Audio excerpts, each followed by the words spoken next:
Thank you and good morning and welcome. Welcome to Valley City State University. Welcome to North Dakota for some of you. This is a fun day, so a little bit of reflection on why did we all choose to be here on this hopefully gorgeous day in North Dakota to talk about AI and to talk about AI and humanity. There has been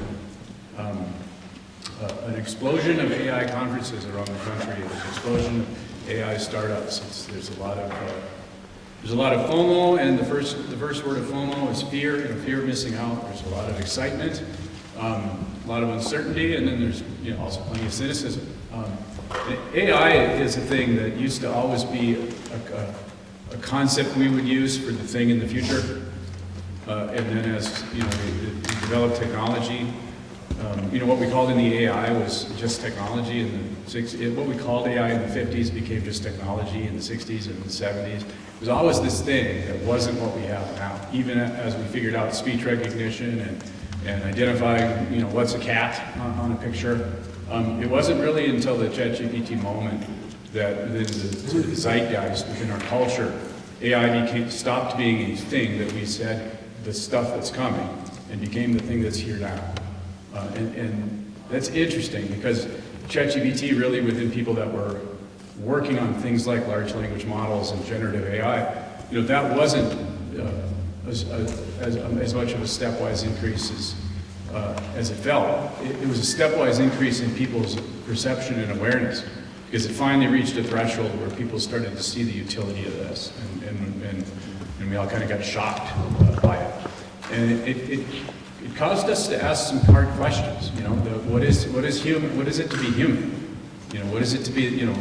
We're the thinking and reasoning animal, right? And as we learn more about animal behavior, we've challenged that in terms of to what extent can animals think. And now we're stuck here with these machines seem to be thinking pretty good. They're just stochastic parrots. They're just running statistical stuff. There's inferring based on models of predicting the next word. Well, maybe. Well, what if we kind of do that too? I mean, there's a lot of questions about what does it mean to be human that AI is challenging us with. And then on top of that is the specter, the promise, the threat, the uncertainty around what is this tech going to do, and what does that mean to jobs? What does that mean to our lives? We've already shown we're really good at developing dopamine prisons. Our apps and our feed, and there's things that the algorithms behind them would have been called AI a long time ago, but they're not running the kinds of things that's coming. Just content creation alone, AI-driven content creation. We barely scratched the surface of allowing AI to basically be agentic, to put agents to work, to have an AI go and do things and then get better, and send us emails and enroll for things. There's a lot of stuff coming. And we're notoriously bad as a species at predicting the future. Like old sci-fi books, if anyone's read, The Moon is a Harsh Mistress. It's a great classic sci-fi book. I'm going to say who I am and where we are, but I'm going to riff for just a minute. It's a really good sci-fi book, and it takes place in the book in 2017, I think. Don't quote me on these things. And it's written in either the late 50s, maybe early 60s. And there's a scene in it where, there's intrigue and villains and heroes and all that, and they're running around the moon base, they're jumping around inside the moon base because it's 1/6 gravity, desperately trying to find the spot in the next place in the station that has a phone on the wall. So I also remember times people talking about, the dawn of the internet age, that, are we going to have fax machines in our cars? Or we're going to get tailored newspaper stuff every morning and it's going to print it for us. So when we see new stuff coming, we almost always contextualize it in what we know right now, which, paper or landlines, that sort of stuff. And we don't really know, what we're calling AI is going to really do, because the killer apps, so to speak, they haven't been discovered yet. We're applying it to things we do know how to do, like help us write stuff, help us organize stuff. And even that's has a lot of promise and has a lot of, I teach a class, I've seen ChatGPT used very clearly in writing assignments. It sort of changes our knowledge, our relationship to knowledge. So, but I would say fundamentally, we have no idea what's coming because we haven't really developed the applications yet. And we need everybody engaged. And those of you who are here, you're here because you're engaged. And we're here in Valley City because it matters everywhere. I mean, you're coming to listen to a judge and a priest and some other people. Those aren't back-end developers. What's that have to do with AI? I'd say everything, because it's really going to threaten and potentially enhance many things of our lives. And every one of us needs to take this seriously, and every one of us needs to have influence. And all of you need to look at this as early adopters. You are if you're here. But you also need to think hard about what are the consequences of some of these things and help this region, help North Dakota continue to do smart things and use this tech to make our lives better. Okay, so welcome to the inaugural conference for AI and being human and working in the age of AI. Most of our conversations are going to be around impacts and talking about what do we need to pay attention to, what do we need to preserve. My name is Todd Pringle. I'm the director of the Dakota Digital Academy, which is one of the sponsors of this event. The DDA is part of North Dakota University's system-wide consortium that serves and scaffolds and tries to cross-pollinate across all 11 campuses. We have a number of speakers. We'll introduce them as we come. We've got breakout sessions. But because this theme is, I think we're ready, because this theme is about being human, we're going to start with something very human. So we have Dr. Ken Jimenez, the chair of the music department, accompanied by Diana Brugan, to give us some music.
Thank you.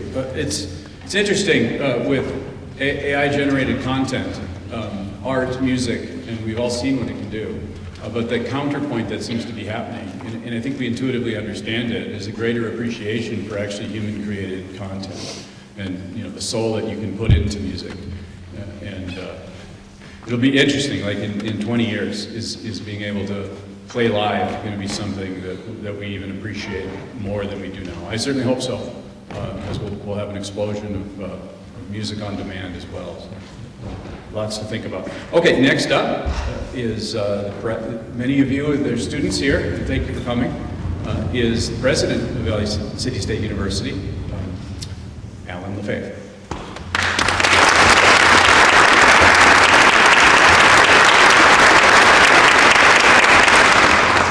Good morning, everyone, and welcome to this inaugural conference for AI. We're so happy to have you here with us today.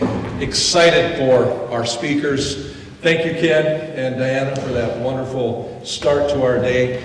I heard him play that a couple of weeks ago. I thought, that's really fanfare-like, and what better way would there be to start this first conference ever with a dramatic fanfare. We appreciate that, and your artistry as well. I want to thank the Chancellor and Vice Chancellor Rostad as well for giving us the opportunity to host this event. We're so grateful and honored and pleased to have you with us. And as Todd just mentioned, it's a delight to see so many students here today. Thank you for joining us, students. A couple of things. I'm not going to go through the list of the entire organizational committee, but this has been a work in progress since midsummer. And I just want to express our appreciation and my sincere appreciation to everyone who is on that committee. Lots of weekly meetings, lots of logistics, lots of details, and we just appreciate all of you who are on that committee to help make this possible. The breakout sessions today will be in the Choral Room, which is located just across the hall from this main performance hall. Upstairs in room 240, there are elevators on this side of the building, and there's stairs on the back side. And there's stairs on both sides as well. But 240 is the other breakout session. And then in this room and across the parking lot in the Student Center, the first room on your left is called the Skull Room, Skull Vikings. There'll be coffee and treats provided during breaks in the main foyer. We just ask that you please don't bring food or drink into the main performance hall. We'll provide some directions for lunch, which will be at 11:45 to 12:30, also in the Student Center. Restrooms in the elevator on the west side of the building. The restrooms are on both levels, first floor and second floor. And I've been asked to announce that if you are an educator in the public school level and are in need of some extended learning credits, cafeteria credits are available, 8 hours toward the 15 hours of 1 credit. If you're interested, there's a table set up in the main foyer. So thank you again for being here. We're delighted to host you. And now it's my honor to introduce our co-organizer here today from the University of Mary partner, Dr. Carl Sovak, who is the Dean of the Theraldson School of Business. Dr. Sovak.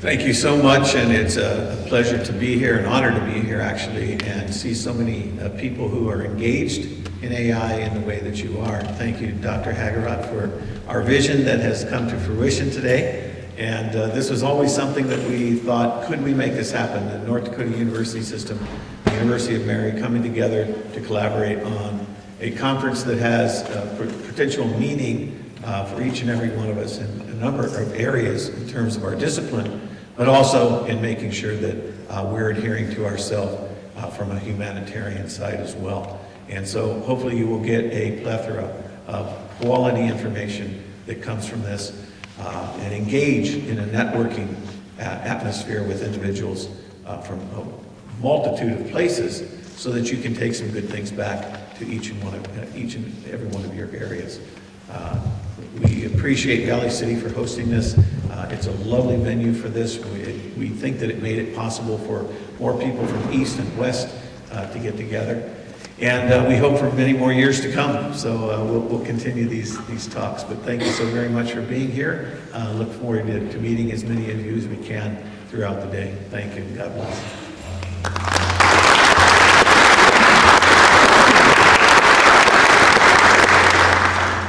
All right, our first speaker is Judge Jamie Baker.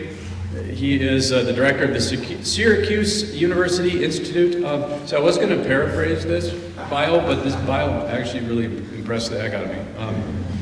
There's there's a lot of things I'd like to talk to him about. He is the director of the Syracuse University Institute of Security Policy and Law, as well as a professor at Syracuse College of Law and the Maxwell School of Citizenship and Public Affairs. He also serves as a judge on the Data Protection Review Court. Baker previously served as a judge and chief judge of the U.S. Court of Appeals for the Armed Forces. Baker also served as a presidential appointee in the Obama administration and was acting chair of the Public Interest Declassification Board. That's actually... I want to figure out what that is. What to declassify in the public interest, but it would also include deciding what not to declassify. So that would have been it's a heavy responsibility. As a career civil servant, Baker served as legal advisor and deputy legal advisor to the National Security Council. He also served as counsel to the President's Foreign Intelligence Advisory Board and Intelligence Oversight Board, an attorney in the U.S. Department of State, an aide to Senator Daniel Patrick Moynihan, and as a Marine Corps infantry officer. Once a Marine, always a Marine. Thank you for your service. In 2017-2018, Baker was the Robert E. Wilhelm Fellow at the Center for International Studies at MIT. In addition to the teaching at Syracuse University, he has taught at Yale, Iowa, Pittsburgh, Washington University, St. Louis, and Georgetown. He's the author of numerous articles and 3 books, including The Centaur's Dilemma, National Security Law for the Coming AI Revolution, In the Common Defense, National Security Law for Perilous Times, and with Michael Reisman, Regulating Covert Action. So please welcome Judge Jamie Baker.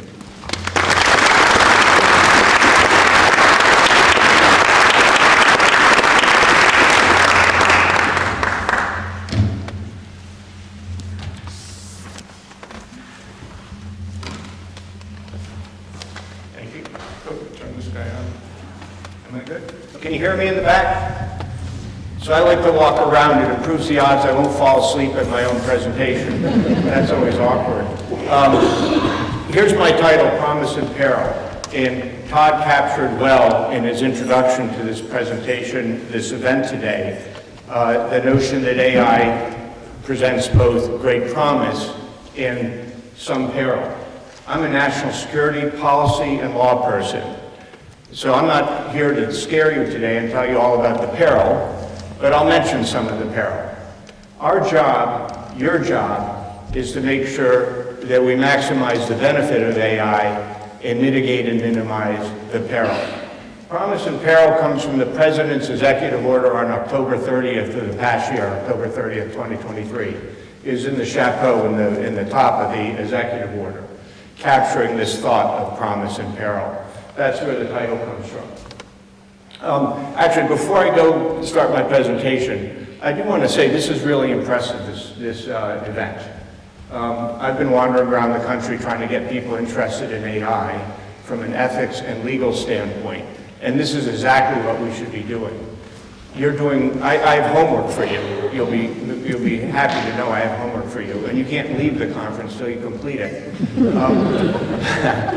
And you'll see that's going to be challenging because the homework essentially is get involved in the governance of AI. Don't leave it to Google. Don't leave it to the technologists. Don't leave it to the Department of Defense. It is a public citizen's duty to figure out how to regulate this enormous constellation of technologies. So here's my, I see, I got that little. Okay, here's my outline.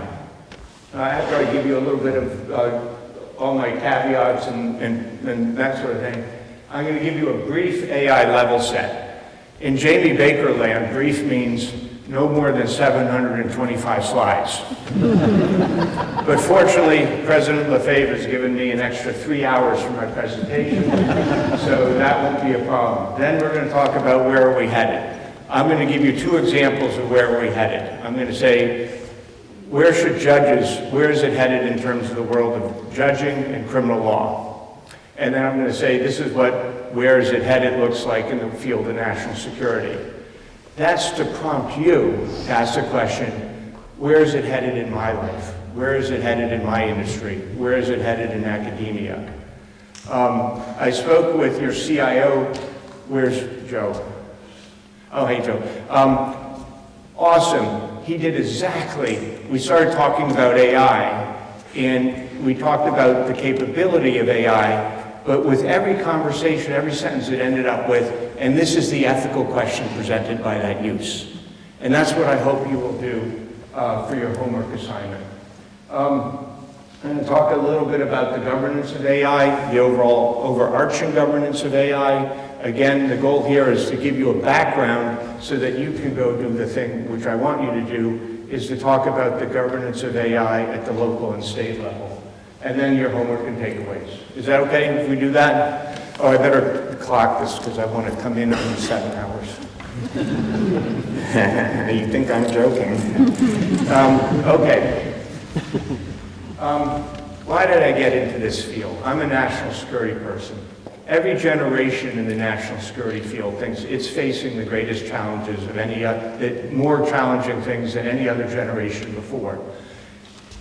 And what I like to tell people is tell that to Abraham Lincoln, tell that to George Washington, right? We've faced big challenges before, but in my 40-plus years in the national security field, I've never seen a more challenging time than we have now.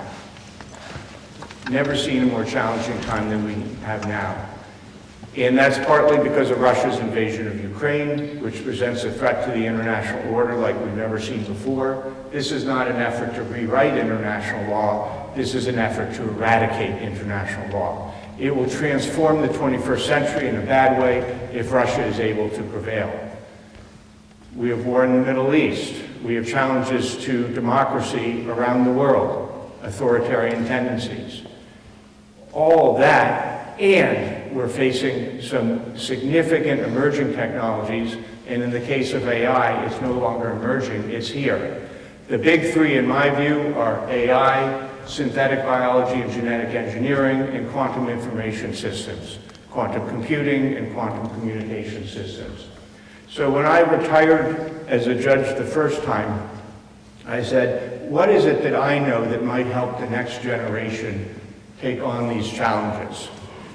And one thing I didn't know, and I like to say this is actually true, when I started looking at AI, I couldn't spell AI. That's where I started. And I like to say you read the thing about how I went to MIT for a year. That sounds really cool. But I couldn't talk to anybody there because I had no idea what they were talking about. But I went there to try and learn enough AI so I could figure out what are the legal issues, what are the policy issues, and how can I convey to a policy audience and to an American audience what it is they need to know about AI to regulate it successfully. Don't repeat this to anybody. But if I can learn AI, you can too, I promise you. Okay? I had children so that I had someone to turn on my phone. Okay, this is a school, so we're going to start with a quiz, pop quiz. And so take a look at these quotes, and I'll give you some hints in a second, but the question for you is, who said blank? So think through there, look at those and say, who said that? And one thing I like about these quotes is it gives you a flavor of the full range of both promise and peril, optimism and concern when it comes to AI. Okay, everybody have a chance? Anybody know any of them? A couple of you will know. There's two that you probably do know. Anyone want to dare stand up and say? You're like, don't call me, don't call me. Well, I know Joe, like Joe's sitting there, I think, okay. I'll give you here's the answer key. So, AI is the new electricity. That comes from Andrew Ng, who's the person in the middle there, and one of the first computer scientists at Stanford, among other places. And he was one of the first sort of public people to try and convert his technical knowledge of AI into a broader understanding, societal understanding of AI. And I like AI as the new electricity because it's not a single thing, it's not a tool, right? It empowers many things like electricity does. The next quote, which is a long quote, anybody know where that comes from? Yeah, Stephen Hawking, right? So that's Stephen Hawking in 2016, and go to the bottom paragraph there. The rise of powerful AI will be either the best or the worst thing ever to happen to humanity. So I put them in the fork in the road camp. There's one camp that says this is going to be the end of the world. There's one camp that says don't worry about it, carry on. And then there's the fork in the road camp, the Stephen Hawking camp, which is we could go this way or we can go that way. That's where you come in. We want to break the right way. It is simply a mad race for some catastrophe. Henry Kissinger last year before he passed away. So that's not the most optimistic quote. AI is an ally and not a rival. Okay, there we go. That's optimistic. That comes from David Brooks, top right. David Brooks writing in the New York Times 2 weeks ago. And so we can treat this as something we're scared of, or we can embrace it and try and figure out how to use it to empower us. That's your job. Dig into every industry and you'll find AI changing the nature of work. That comes from Danielle Roos, who is the first female to run the MIT Computer Science and AI Lab, a premier job in the world of AI tech. And so notice she doesn't say it's going to replace every job. It's going to impact every area we work in. Our job is to figure out how is it going to help me do my job, not how is it going to take my job. And then finally, when will it eat me? Any guesses? Putin, right? That's Putin in 2017. He was visiting a Russian AI lab. And so that tells me a couple of things, right? You're saying people laughed when he said it, and I was very concerned. I was very concerned because it meant that this awful man, this dictator, was being briefed at a very high level of specificity, at a very specific level, about artificial intelligence. So that must mean they're working on something if he's talking about the paperclip optimizer and is into the debate about will AI eat me. So more alarming than humorous in my view. And that, of course, is Putin up there, or is it? That's a deep fake picture of Putin. That's a deep fake. Okay, so that's our warm-up. Now we'll do the level set. What is AI? When I started looking at this field, I came upon 7,422 definitions. That wasn't particularly helpful. The definition I have found most useful for what I'm trying to do, which is consider the policy and legal issues, was the one that comes from the National Security Commission on Artificial Intelligence. Can you read that in the back? This is an eye exam. You're good? Okay. So, but the two things I like about that definition is it says AI is not a single piece of hardware or software, but rather a constellation of technologies. Right? It's not a single thing. So we need to, as users of AI, as public policy officials, as lawyers, we need to look at all the different elements of AI. The sensors, the algorithms, the data, the math, and so on, and not just AI. And we need to do that case by case. So that's point one I like. And the other point I like is it gives computer systems the ability to solve problems and to perform tasks that would otherwise require human intelligence. It's not human intelligence. We need to get away from the anthropomorphization of AI. It performs tasks and solves problems that would otherwise require human intelligence. So that's great definition. And then, of course, here we have generative AI, which Todd rightfully said was sort of the aha moment for most of the public, but not all of the public in the past years. Before that, the big thing before generative AI was neural networks, deep learning and neural networks, which is depicted here. So that's just a quick level set. What is AI good at and what is it bad at? This is a general overview, and this is my slide saying, if I'm briefing a policy person, if I'm briefing the President of the United States, or I'm briefing you, what is it I want you to know about the strengths of AI currently and its weaknesses? So I start with the left side, which of course are some of the strengths. AI systems are very good at aggregating data and deriving meaning from data. We get that part, right? So you can read that as well. I won't do a dramatic reading of each of those things. And you'll see nimble. When I say that it's nimble, because AI is also brittle, it's nimble because it can make sense of data instantaneously. It can write code instantaneously, and it can generate pictures, text, and so on instantaneously. That's really nimble. That is really nimble. But when we talk about it being brittle, it's not great with situational awareness. Not great with situational awareness. And as a national security guy, I worry about that because if I'm attaching my AI system, my targeting queuing system to a weapon, and something unusual happens on the battlefield, that AI may not be able to adapt to it.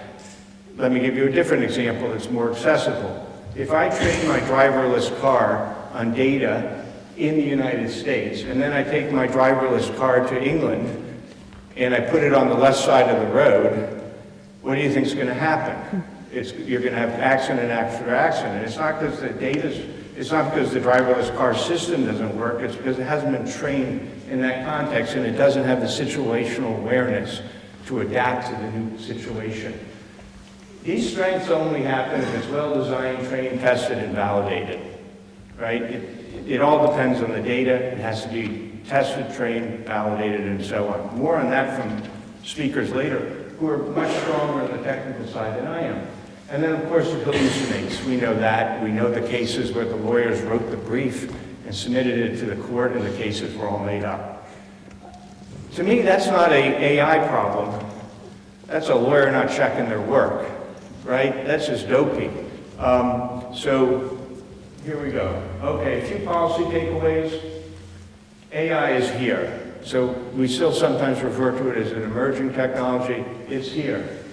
War in Ukraine, it's an AI war. It's the first AI war, drone versus drone, AI mechanism versus AI mechanism in hand-to-hand combat.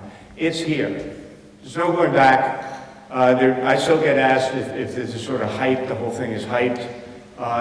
Not in my view. AI is here. It's transforming the 21st century. We need to shape how that happens. One way we shape it is by identifying the forks in the road. Remember Stephen Hawking's, it can be the best thing, the worst thing ever to happen to humanity. So I want us, as citizens or policy people, to say, what is the fork in the road? And then make a purposeful choice to go down that fork. So what is a fork? Should I attach this AI queuing system to an autonomous weapon? That's a fork. Deploying AI autonomously in a weapon system, a kinetic weapon system. Don't just do it. That's a fork. Decide to do it. Should we put AI up into space systems? They're already there, but when should we decide to put AI up into space systems? Those are all forks in the road. I want us to ask that question. Facial recognition. When should we use facial recognition and when shouldn't we? That's a fork in the road. That's our job to say, hey, whoa, we're at a fork. Let's sort it out first. Let's sort it out first. Most of the forks are at this intersection between whether we're going to let the AI do something autonomously or whether we're going to let the AI augment human capability. That, to me, is the recurring fork. And so we need to keep on identifying that issue. As the National Security Commission on AI said, AI is the future of power. AI is the future of power. China knows it. DoD knows it. The intelligence community knows it. That's why we're all, in the national security world at least, we're investing a great deal of money into it and capability. It's also the future of democracy because AI is a tool. It is the tool of choice for an authoritarian. It's the tool of choice for generating disinformation. So part of our job is to make sure that it is a tool that supports democracy and doesn't undermine it. That's our role. And then, as I said before, I don't want Google making national policy or DoD. I want us to make national policy through the legislative and democratic process. Why are the big three up there? The big three. Remember the big three from World War II? That's because, in my view, every AI application, or virtually every AI application, presents three core issues. This is my effort to try and get my hand around this whole complex area of AI governance. What are the three issues? Issue number one is the centaur's dilemma. So the centaur, of course, is not half horse and half man. The centaur is half man or human and half machine, right? That's the centaur. And the dilemma is, in each context, how much human do we want and how much machine? And the challenge is, the more human we assert, human control, and the longer we assert that human control, the less immediate benefit we get from the AI's capability to do things instantaneously. The opposite is true too, which is if you give more autonomy to the AI system, you risk losing human control. That's the whole game, in my view, on most national security uses of AI. Human-machine teaming, human-machine teaming. How do you do it? And there's no correct answer. And the answer, by the way, is not human in the loop, human on the loop, human out of the loop. That doesn't tell me anything. That doesn't tell me anything. There is always a human involved. A human created the application, a human created the code, the human selected the data. There always is a human involved. So saying it's human in the loop, on the loop, or out of the loop doesn't work for me. I want to know, in this instance, where's the human exercising control and how? Bias. Like humans, all AI has bias. What is hard for judges and lawyers to sometimes grasp is it's not just the bias we're used to addressing, like equal protection bias and prejudices like that. It is mathematical bias, statistical bias, all the things I ran away from in school, in other words. But I need normal people, and I need judges who may or may not be normal people, to understand the different ways that bias can sneak into AI and affect AI and impact its accuracy. It's there. It can be mitigated. It can be addressed. But if we don't know how to look for it, we won't look for it. And this is a list of the types of bias, a iterative list, but these are some of the fundamental types of bias that might impact the accuracy and efficacy of AI.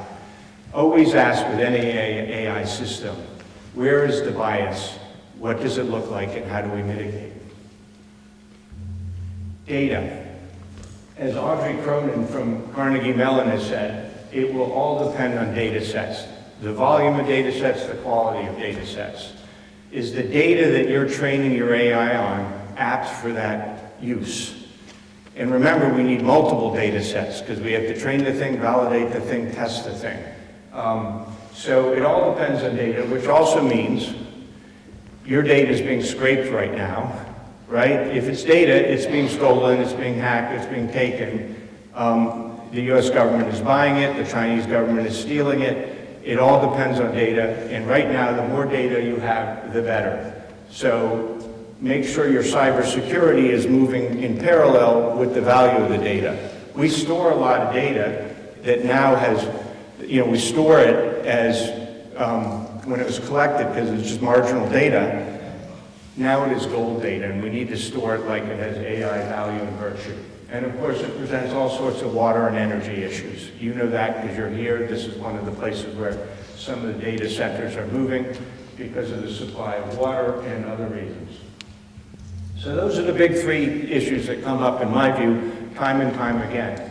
The centaur's dilemma, bias, and data.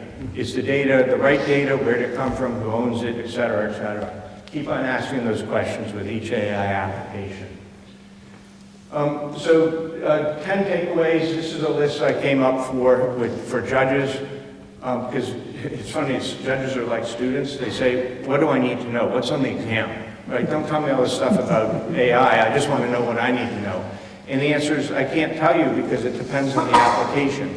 But I can tell you it will have something to do with the centaur's dilemma, bias, and data.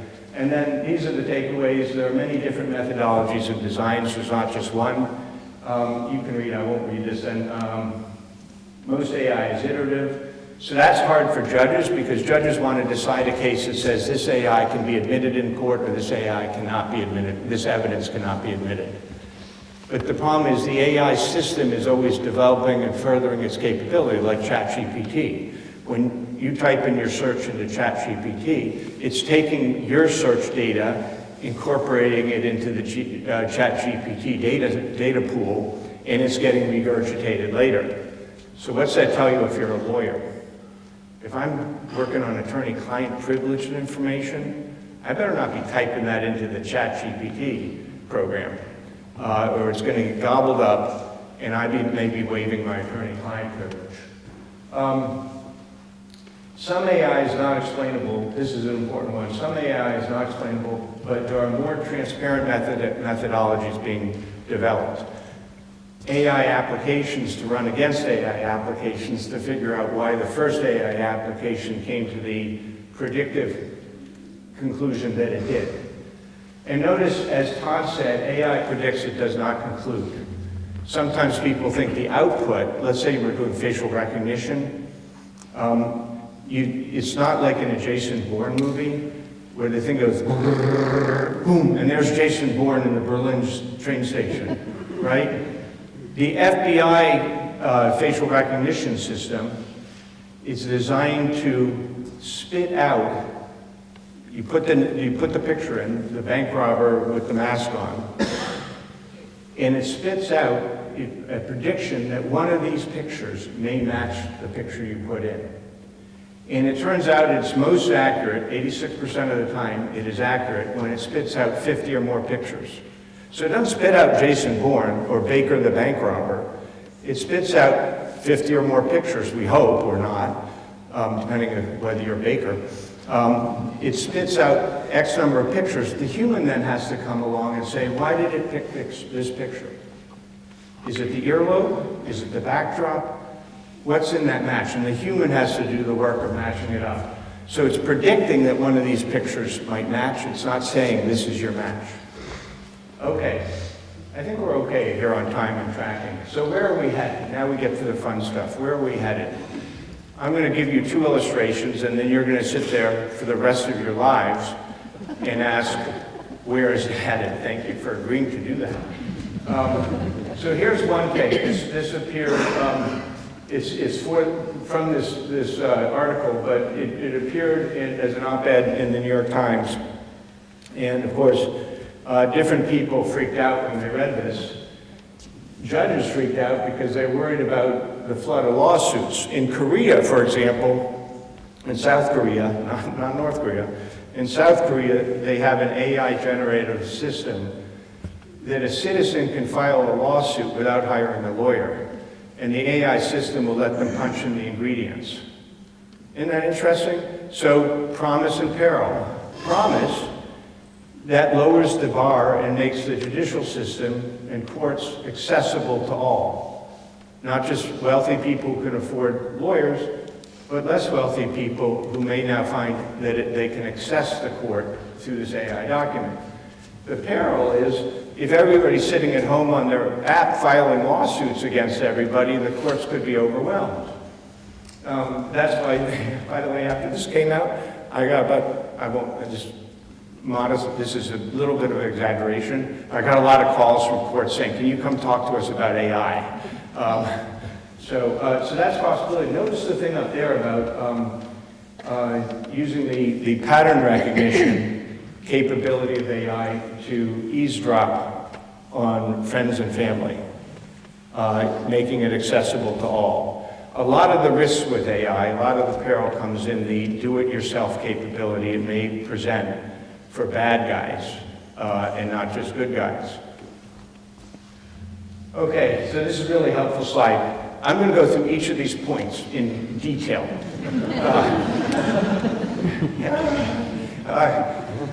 But this is an illustration. So on the left, these are different ways that courts can use AI. And so a lot of people want to immediately talk about killer robots or something controversial and dramatic. AI is really useful at hard, regular, daily tasks like logistics and medical analysis. Courts should use AI to augment the ability of courts to decide to manage their dockets.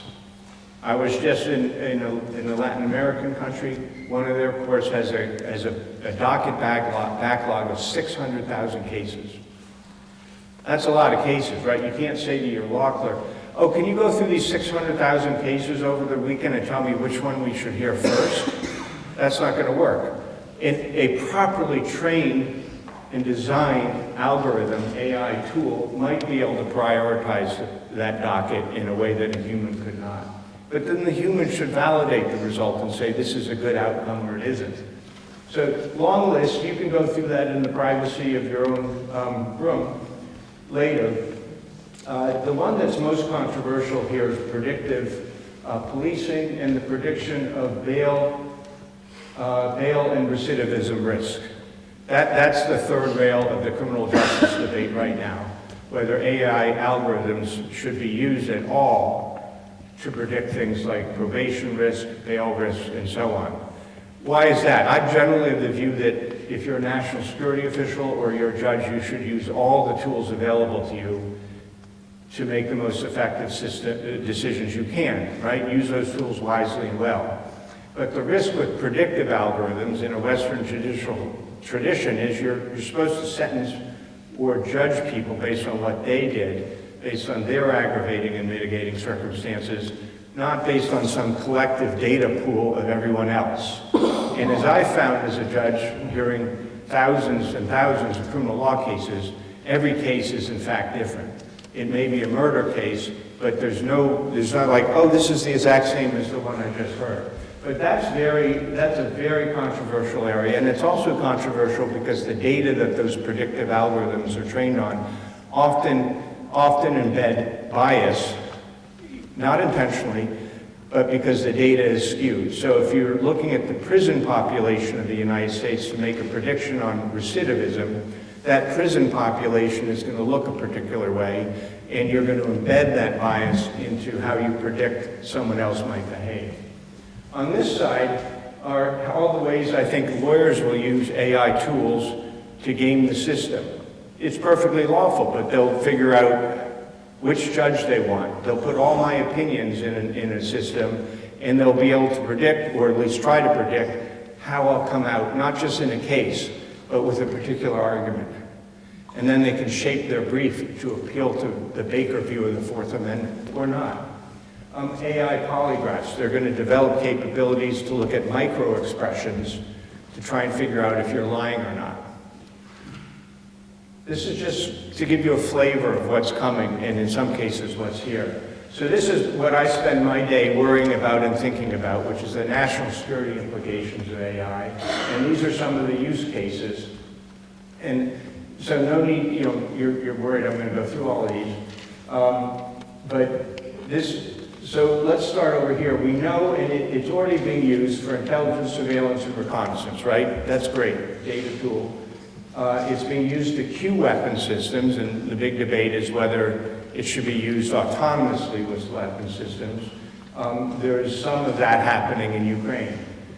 Training, logistics, medical decision-making, anywhere there's fear, fatigue, and repetition, that's a place where you might want to consider using AI. Anybody here know what happened when DARPA ran the AI challenge dogfight with F-16 pilots? AI versus F-16 pilot. Anybody? Who won, do you think? AI. Yeah, well, yeah, so I wouldn't be here saying, no, the human won, and they said, no more AI. Right? 5-0. The AI became an ace, right? 5 kills for an ace. And why? Because the AI could fly the platform to the edge of the performance capability, because it could mathematically calculate to the breakup point that when the frame would collapse or fall apart, how it could, right, to the edge of the torque. The pilot couldn't do that, right? And the pilot wasn't prepared to do that either. But that doesn't mean we should turn the Air Force over to AI. It means we should figure out what is AI good at. It's good at that, deciding the limits of the platform, but it's not good at communicating to the pilot on your right or your left, or remember the situational awareness. So obviously the work that's being done here, and I'm not telling you anything secret, is looking at swarm technology, how you can operate with human pilots and platforms, drones, enabled by AI. Okay, we'll move over this, but this is, and then secretly, you don't know this, but the thing I worry most about is the synergistic capacity that AI will give in the world of biological agents and weapons and synthetic biology. It will give bad actors, governments as well as non-state actors, the capability to make up new agents and new biological weapons that we haven't seen before and are not prepared for. That's the peril part. Okay, so now knowing that, we got to figure out how are we going to govern this stuff? What should we be doing? And this is, again, this is an introduction, not a, we're done here. I look over here and I see my issues. There it is, do it yourself. Supply chain issues, democracy versus autocracy, right?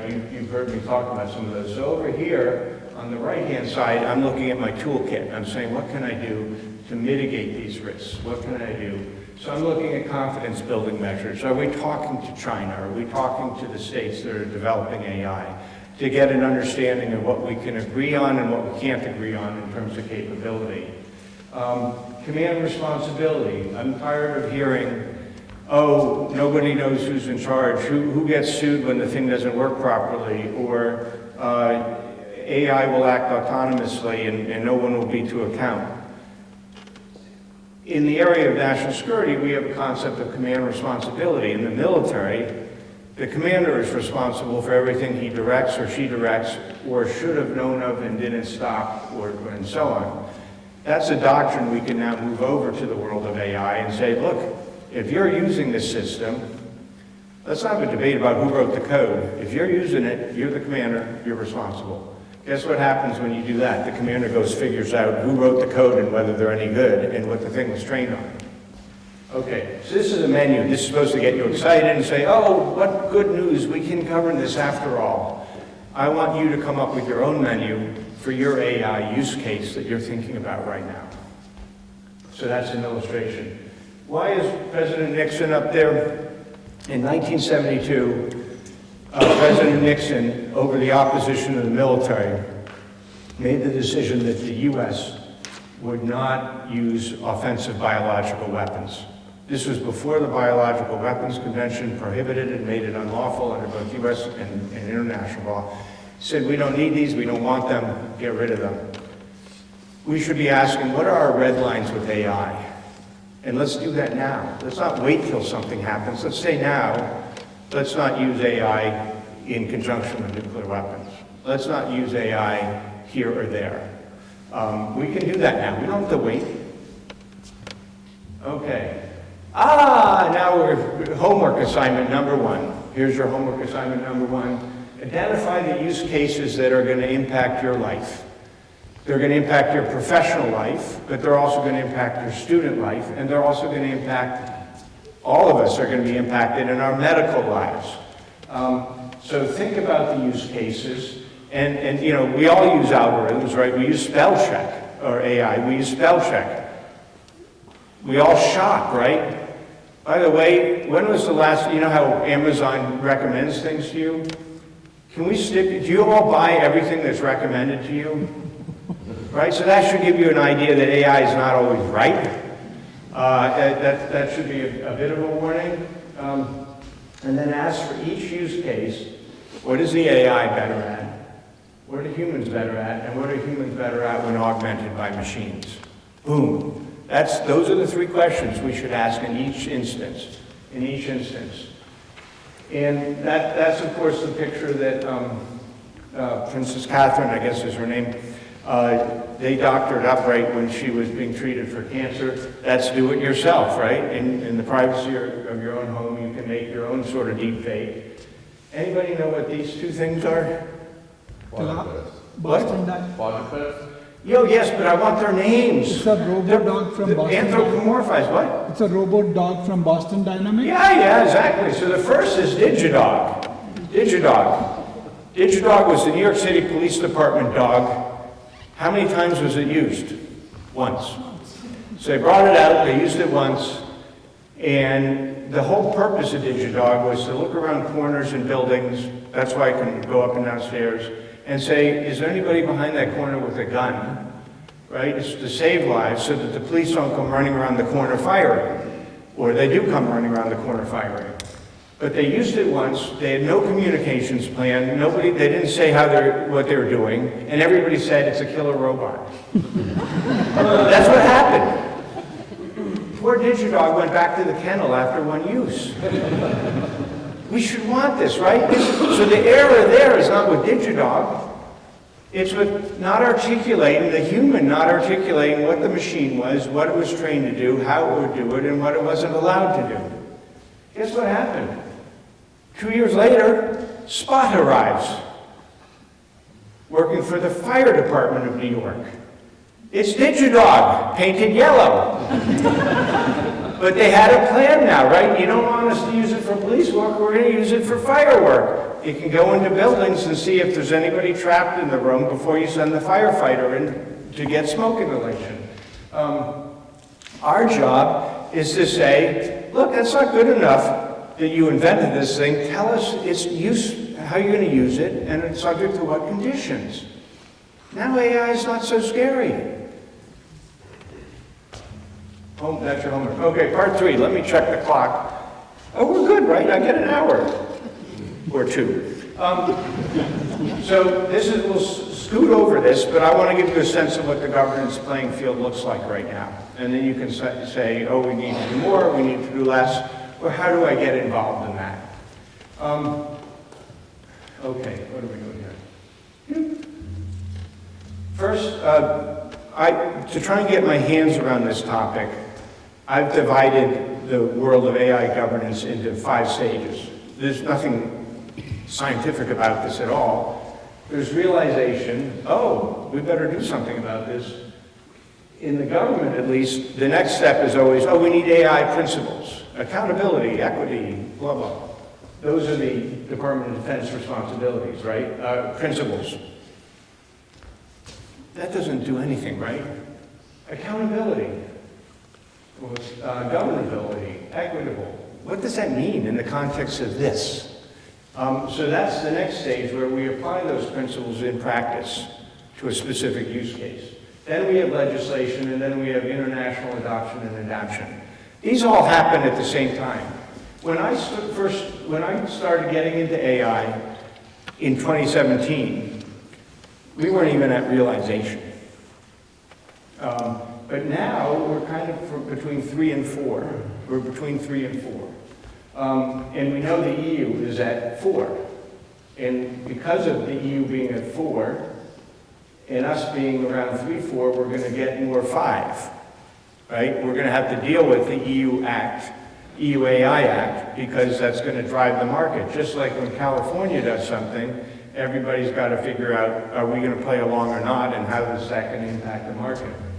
So what happens when you don't have law that is clear and specific to a particular thing? This is what happens. First, it emphasizes the law you have. So the Communications Act of 1933, drafted with AI in mind? Not really, right? How about the Judiciary Act of 1789? I guarantee you it was drafted with AI in mind. A lot of forethought there. No, but that's the principal tool judges have to deal with a lot of the AI evidentiary issues that are going to come before courts. So we use the tools we have. We use the law we have, whether we like it or not, when the law is otherwise not clear.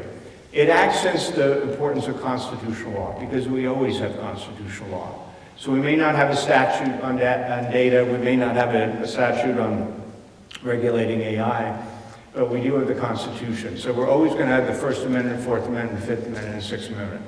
They're in play all the time. What also happens is it accents the importance of litigation. Judges will end up making policy decisions because they don't get to wait around for someone to decide how to do copyright or IP with data, which is very hard, but they have to decide the case which is before them, which is a copyright infringement case. So we end up with judges making policy, and what that does is accents the views and perspectives of the parties. So the parties are not there to argue the case for all of society. They're there to win their case, to maximize what they want. So in my view, we don't want that. That's what we're going to get if we don't fill the vacuum with carefully thought out directions and laws in other areas. We do law by analogy. We say, well, will the law of armed conflict apply here, and how? It emphasizes more ethics and principles, and of course it allows first movers and key players to set the rules, like the EU or California. Okay, that's the law we have, we can do that another day. Key thing that's happened in the United States is that I started this presentation, Promise and Peril, with a reference to the executive order from last October 30th of 2023. And the executive order it didn't answer any questions, had 90 follow-on actions, which is a lot. And so the game here is, the key here is, do they do those things? Are we going to actually do the 90 things that have been asked for? So, for example, one of the 90 things is, don't use AI in criminal justice practice without first assessing how it will impact civil rights in the justice process. Is that actually happening? It is. As it turns out, it is. So one of the things I want you to do in your area is to take that executive order and say, have they implemented this thing? I was looking for whether they were doing things like making sure that we can track when someone is using a large language model in a data center to do biological work. That's a clue to me that if it's President Lefebvre in the basement of his house, I've got a problem, right? You've got a problem too, because it's going to suck all the energy out of town. But that's a clue. So they actually put that in the executive order. And then what I'm doing is I'm tracking implementation. So there's this inside baseball stuff, right? You're saying this is kind of boring. This is the future, right? If we don't get this part right, we're going to be in trouble. So the Office of Management and Budget put out a memo, and that's wrong, in April of 2024, and it actually implemented a lot of the executive order things. So one of the things we can do as public citizens is track and make sure the government's actually doing the things they're saying they're doing. And if you don't agree with them, then make a case for why they should do something else. But the correct answer is not do nothing. Just hope for the best. That's not the correct answer. This is an overview. So California just passed SB 1047 in August. And California is often, when they're a first mover, that impacts the market space. And so if you're in this room and you're studying public policy or AI, you need to take a look at SB 1047, how it was passed, and say, is this a good idea? It was very controversial, partly because the Silicon Valley companies fought it, and one reason they fought it is because it would have given the Attorney General of California the authority to intervene and stop something from happening that would have the potential to cause harm.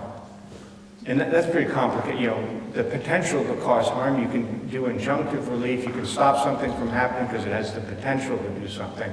I could see why that would be quite controversial. But what about this? You have to have a cybersecurity plan before you run a model in the real world, an AI. What's wrong with that? Like, and the first thing I thought was, you mean they don't? Like, you need a law to decide to do that? That's crazy. We shouldn't need a law to do that, but if it takes a law, let's have one.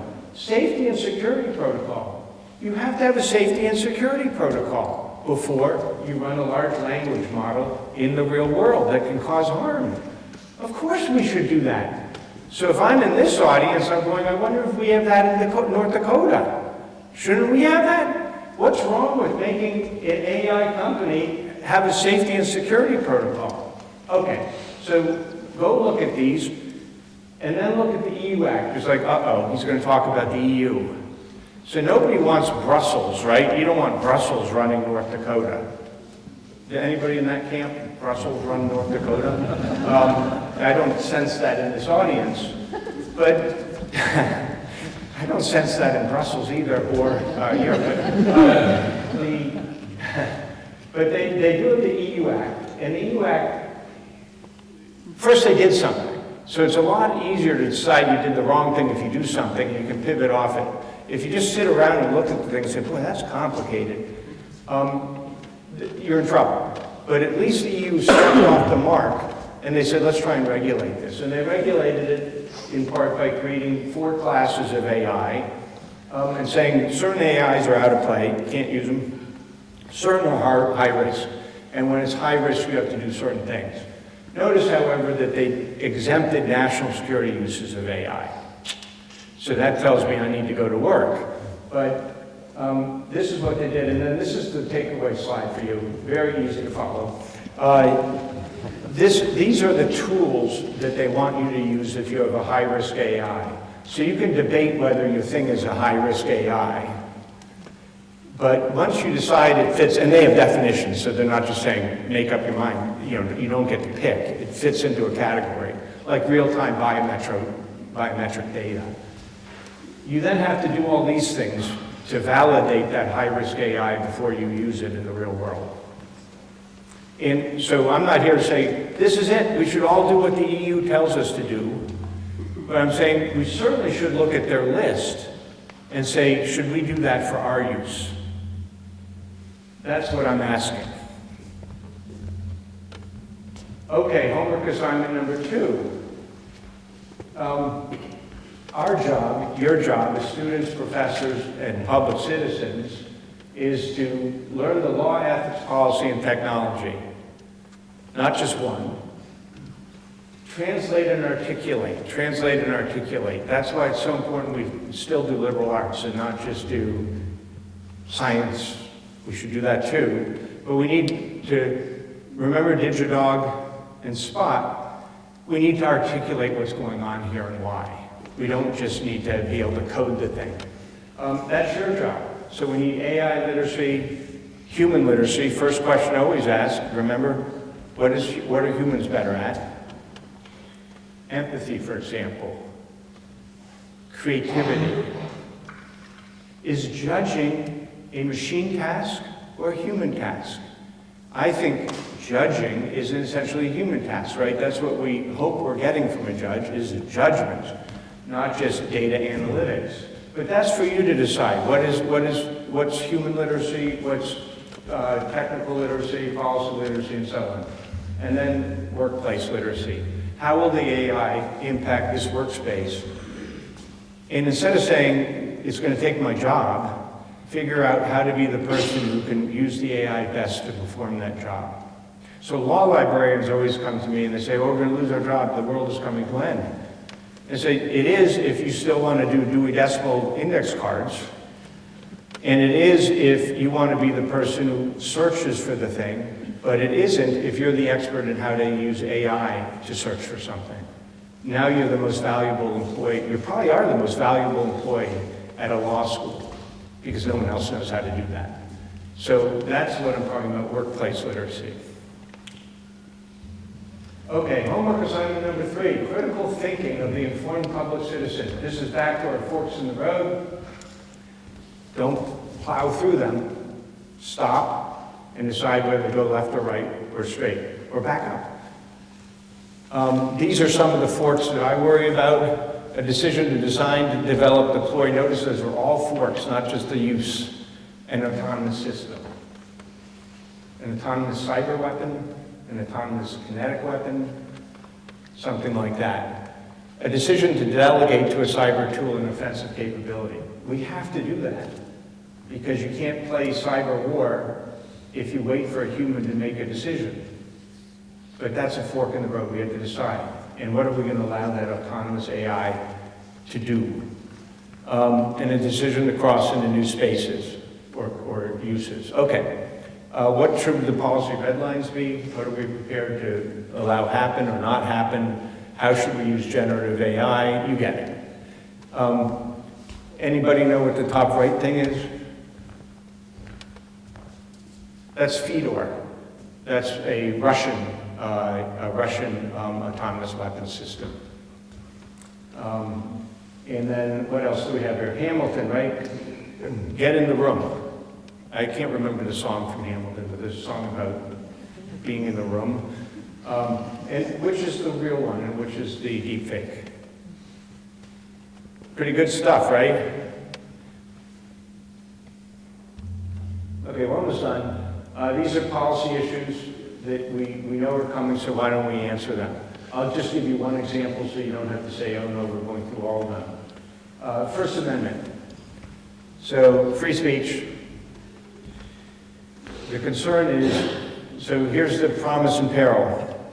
If you're looking for misbehavior, criminal intent, potential violence on social media platforms or the internet and so on, AI is a very good tool to do that, right? You can't go through everything yourself. It's better if you run an AI system and look for certain keywords or certain connections. But we also you can't use AI in a way that will violate constitutional rights. So what concerns me here, and you don't have to agree with this, and that's what I want. I don't want agreement. I want the debate so we make purposeful decisions. What concerns me here is we're either just going to run the AI, FBI, let's say, run the AI against all social media posts for looking for threats, which surely will overreach the First Amendment. Or we're going to say, oh, First Amendment, you can't do anything. And then Oklahoma City will happen. And we'll say, why didn't you look into that? Don't you see all those threat lines? The problem with the First Amendment is very contextual analysis. It's not just, oh, you can always do something or you never can. It's reasonable place, time, and content regulation and review. It's very specific to the facts presented. So we got to ask ourselves, what are we going to allow the AI to do, and subject to what limits, and who's going to be accountable for that? Who's going to make that judgment? The correct answer is never or always. Neither of those is the correct answer. That's what I mean. Okay, we're coming to the end before we get to Q&A. A word on disinformation and misinformation. The Russians are outstanding at this. They always have been. This was a KGB tool of choice during the Soviet Union era. And AI is a great enabler for misinformation and disinformation. We all know that. And you can tailor it to specific people. And one of the advantages of being in the disinformation business is you can just make it up, right? You don't have to, it's hard to actually do facts because you've got to validate the facts and verify them, right? But if you can just make stuff up and part of the game is just to get stuff out there, it's actually easy to do, and AI can do it for you en masse at scale. So my message for you, I have the Moynihan Rule and the Lincoln Rule. The Lincoln Rule comes from James Lowell, who said, President Lincoln was a great lawyer because he could always see both sides of every issue. He was prepared to say, this is my case, but this is my opponent's case, and these are the strengths, right? As an appellate judge, I never liked it when a lawyer would get up to the podium and say, only a fool would think there was an issue here. My case is so compelling. And I said, well, guess who granted the case? I did. Am I the fool who granted the case and wanted to hear from both sides? So when you see something on social media or anywhere, say, okay, that looks right to me. What's the other side? What's the argument on the other side? Be Lincoln and say, what's over here? Second, be Moynihan. Moynihan said, we're all entitled to our own opinion, but not our own facts. So ask yourself, what is that? Is that an opinion? Is it a fact? Is it a judgment? Is it an inference? What is that? In answering the what is that will solve a lot of the disinformation problem. Lawyers have to do this all the time. Is that evidence, or is that your interpretation of evidence? There's a difference there. So that's all I'm asking for you to do, and that's particularly apt at a school, in a great school like this, great because it's on the cutting edge looking at AI. Apply the Moynihan Rule, what is it, and apply the Lincoln Rule. What's the argument on the other side? Okay, conclusion. I'm checking my time here. Oh yeah, this is actually, who knew I'd come in sort of on time? Well done. It's never happened before. So we have a choice, right? We have the centaur's dilemma. Now I'm saying we have a centaur's choice. We are not passive actors. We are in control here. We need to make choices about AI and start making them now. And that can start on the micro level. Does the professor let you use generative AI to write your paper? And it's on the macro level. Should we let AI empower kinetic weapon systems and do so autonomously? Promise and peril, we've covered that ad nauseum. We have a choice, we did that. Specific application and the 2 3s. So key thing is to look at the specific application. Don't have an abstract debate about is AI good or bad. Ask, is this AI system doing this, good or bad, and how can we make it better, and so on. The 2 3s, I have to remember what the 2 3s are. I thought that was so clever when I did it. And then, so the 2 3s are Centaur's dilemma, bias, and data. And the other one is law, policy, and technology. So when you're looking at your specific application, don't say, oh, I like it. Oh, it's cool. It can do this. It can make pictures. Instead, ask those 3 questions. Where's the human? Where's the machine? And how are they working together? And is that the right way to do it? Where's the bias? Where's the data? What was this data? What was this thing trained on? I like to play a game when I give students a generative AI, and I know the generative AI has been trained up to a certain date. Let's say the data is good till 2022. And then I'll say, let's ask it questions about what happened last week. And it'll give really persuasive answers. And there's the answer. And I'm like, it can't possibly be the answer, right? It's a great looking answer, but it can't possibly be the answer. It's a prediction perhaps about the answer. Okay, big message.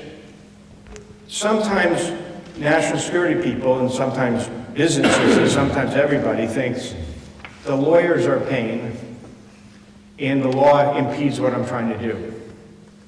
And my message here is law and ethics, used wisely and well, is both good for our values, but also makes the AI more accurate. Think about it. If you eliminate or mitigate bias, you're going to make a more accurate AI and not just make me feel better. So instead of running away from the lawyers or the ethicists, you should embrace them and put them in the room where the thing's being developed, because it's going to make a better system if that's what you're after. Your role, my role, I gave you your homework assignments, and then let me finish with another quote from Stephen Hawking. And this comes from his posthumous book that his family put out after he died in 2018. He said, "We need not fear change. We need to make it work to our advantage." That's us as human machine. We're in charge. Let's make this work to our advantage rather than fear it. Instead of the dog fighting the AI, right? Come to learn to work with it and live with it. You see, I like dogs. These are my dogs. So I do AI and dogs. I'm an expert in dog law. I think that's it. Yeah, here we get the questions. I don't know if we have, I hope we have a little bit of time. I think we can make a couple minutes for questions. Okay, thank you. Well, thank you very much.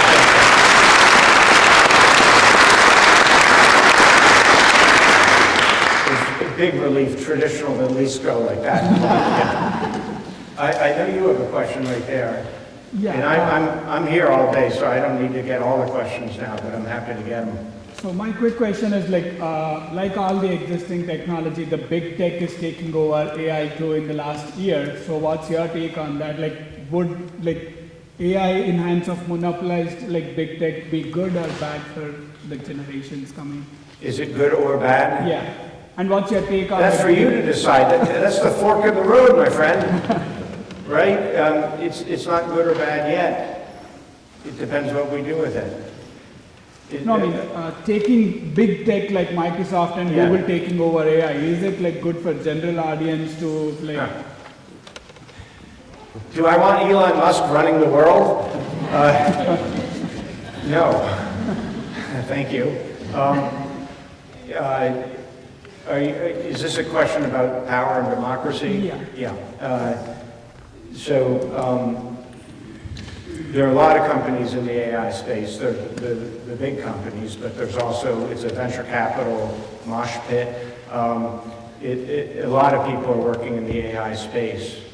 I don't like the one of my themes is, in a democracy, the public should make the decisions, not the people who own the big tech companies. They should have a voice, but they shouldn't have the voice. It's a voice. And until our legislative branch statewide or in Washington acts, it's going to give disproportionate power to the people who are dominating the field. And I don't think that's particularly democratic. I'm an ecumenical supportive of democracy. I don't think DOD should make make AI policy. I think they should inform it, but, and I don't think, I don't want to pick on any particular company. Here's the other thing I worry about. If you think about SpaceX and space launch, so this is not an AI topic, it's an illustration. There is great risk if all your eggs are in one basket, as the political science term puts it. And we don't want SpaceX to be the only platform that can do space launch, because if there's a problem with SpaceX, or they decide they don't want to launch your satellite for national security reasons, or they want to turn off Starlink, you've got a big problem. So that's not, I'm not bashing SpaceX, I'm saying in the national security field, it's never good to go with one. I think the same, we don't want all the AI capacity to be with just one company or two companies. It gives them way too much power, especially if they're making the call on what goes on the internet, what doesn't, and so on. That's my view. I'm sure I'll be invited out to Silicon Valley shortly to repeat that. But it's a point about democracy, not a point about this company's good or bad or whatever. You should make the decisions here, not the company that has an incentive to sell you more product on Amazon. Thank you. Okay, yeah, question back there. Oh, good. Let's have this, for time, let's have just the one question. I heard him say three. I heard the word three, I didn't bring my hearing aid. So 3 questions? 3 short questions. Okay. And we can do the thing, that we have the wonderful music, that was really awesome. So you could do it like in a chorus, you could all ask the question at the same time.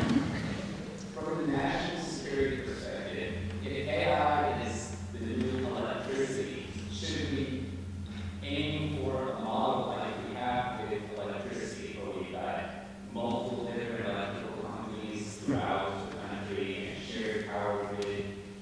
From a national security perspective, would that be better for America than the current model? So you're running with the new electricity metaphor. So I don't know enough about the regulatory system. I do look at it from a homeland security standpoint, and I don't want whatever Texas has, because it fails when stressed.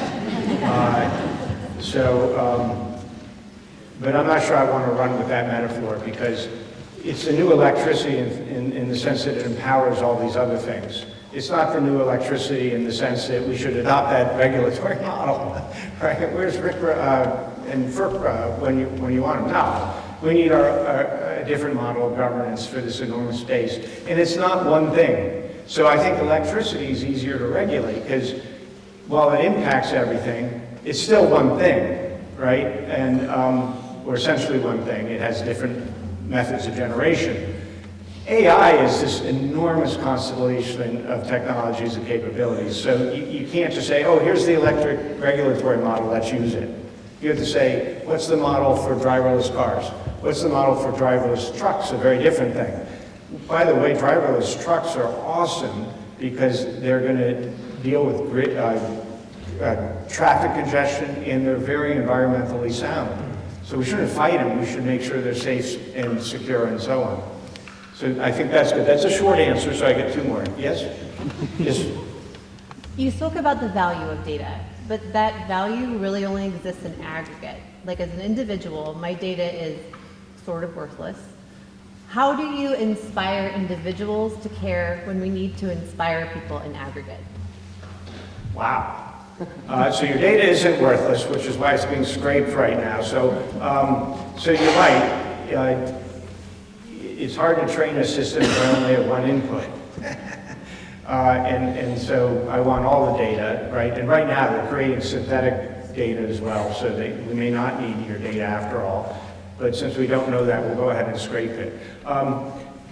So you're saying, how do I get each of you to worry about your data so collectively the data is secure? By traveling to North Dakota and making AI presentations. I think the next speaker is actually an expert in this field of cybersecurity. I